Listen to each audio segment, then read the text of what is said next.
मंडळी, आपल्याला कल्पना असेल की आपल्या महाराष्ट्रातील स्थानिक स्वराज्य संस्थांच्या निवडणुका गेल्या अनेक वर्षांपासून प्रलंबित आहेत।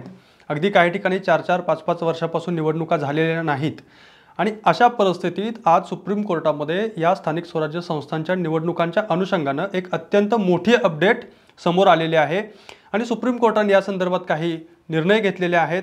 त्यामुळे महाराष्ट्रातील नगरपालिका, नगरपंचायती, महानगरपालिका, जिल्हा परिषदा, पंचायत समित्या यांच्या निवडणुकांचा बिगुल लवकरच वाजण्याची शक्यता आहे आणि याच संदर्भात आपण या व्हिडिओमध्ये बोलणार आहोत। आज सुप्रीम कोर्टाने स्थानिक स्वराज्य संस्थांच्या बाबतीत कोणता निर्णय घेतला, याचा स्थानिक स्वराज्य संस्थांच्या निवडणुकांवरती नेमका काय परिणाम होणार आहे, हेच आपण या व्हिडिओमध्ये पाहणार आहोत। नमस्कार, मी कैलास, आपण पाहत आहात विशेष भारी। मंडळी, आपल्याला कल्पना असेल की आपल्या महाराष्ट्रामधील जवळपास 29 महानगरपालिका, 257 नगरपालिका, 26 जिल्हा परिषदा आणि 289 पंचायत समित्यांच्या निवडणुका गेल्या 4-5 वर्षांपासून प्रलंबित आहेत आणि 6 मे 2025 रोजी सुप्रीम कोर्टाने याबाबत नाराजी व्यक्त केलेली होती आणि राज्य सरकारला निर्देश दिलेले होते आणि ते निर्देश असे होते की 1 महिन्यात ह्या निवडणुका तातडीने जाहीर करा आणि पुढील 4 महिन्यामध्ये निवडणुकांची प्रक्रिया संपवा, अशा प्रकारचे निर्देश सुप्रीम कोर्टाने राज्य निवडणूक आयोगाला दिलेले होते। आणि हे निर्देश देत असताना सुप्रीम कोर्टाने अत्यंत महत्त्वाचं ऑब्झर्वेशन नोंदवलेलं होतं। ते असं होतं की स्थानिक पातळीवर लोकशाही बळकट राहावी यासाठी राज्यघटनेने दिलेले निर्देश पाळणे आवश्यक आहे। त्यानुसार नियमितपणे स्थानिक स्वराज्य संस्थांच्या निवडणुका घेतल्या जाव्यात आणि या निर्देशांचा आदर केला जावा, अशा पद्धतीचं ऑब्झर्वेशन न्यायमूर्ती सूर्यकांत यांनी व्यक्त केलेलं होतं।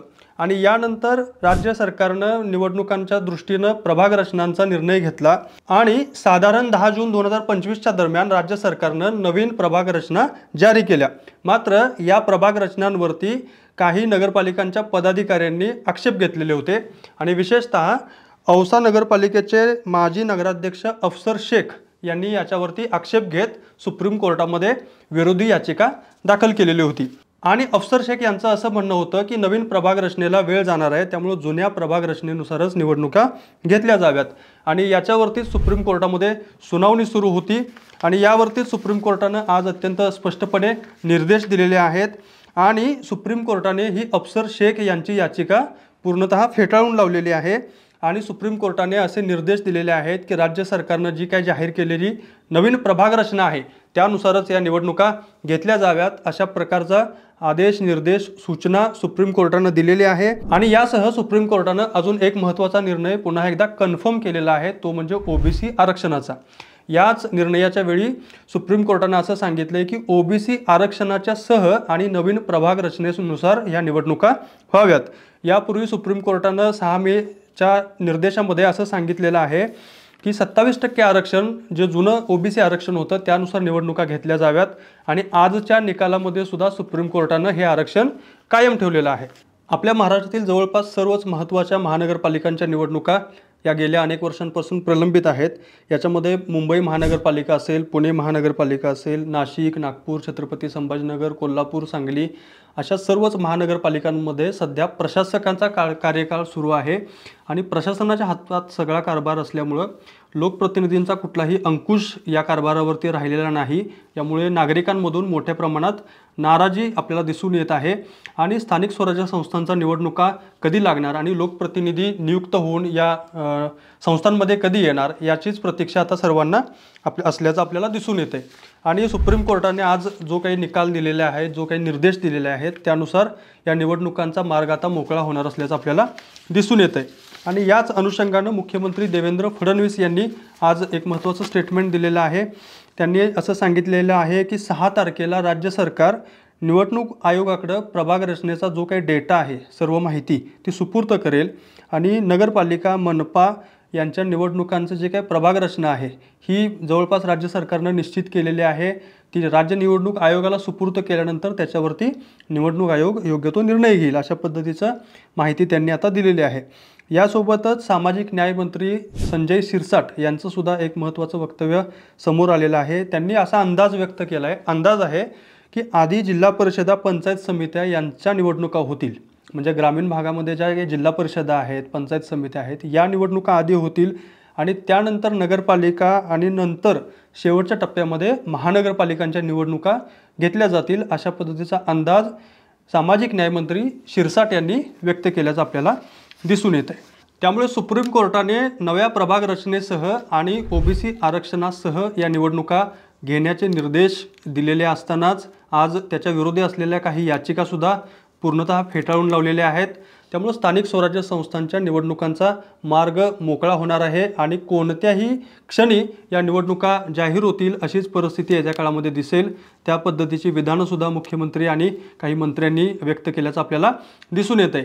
मुळातच ग्रामीण भाग असेल किंवा शहरी भाग असेल, इथं लोकनियुक्त मंडळी कुठलीही सत्तेमध्ये नसल्यामुळं आणि प्रशासनाचा कारभार असल्यामुळं अनेक ठिकाणी अडचणी कारभारामध्ये येताना आपल्याला दिसून येत आहेत। भ्रष्टाचार आहे, वेगवेगळे प्रश्न उपस्थित राहिलेले आहेत आणि या कारभारावरती कुठल्याही प्रकारचा अंकुश राहिलेला नाही अशा पद्धतीची प्रतिक्रिया आता जनसामान्यांमधून व्यक्त होत असताना सुप्रीम कोर्टाने स्थानिक स्वराज्य संस्थांच्या निवडणुकांचा मार्ग मोकळा केल्यामुळे कोणत्याही परिस्थितीमध्ये येत्या काही काळात या निवडणुका जाहीर होतील आणि आपल्या ग्रामीण भाग असेल किंवा शहरी भाग असेल यामध्ये स्थानिक स्वराज्य संस्थांच्या निवडणुकांची रणधुमाळी येत्या काळात आपल्याला दिसू शकते।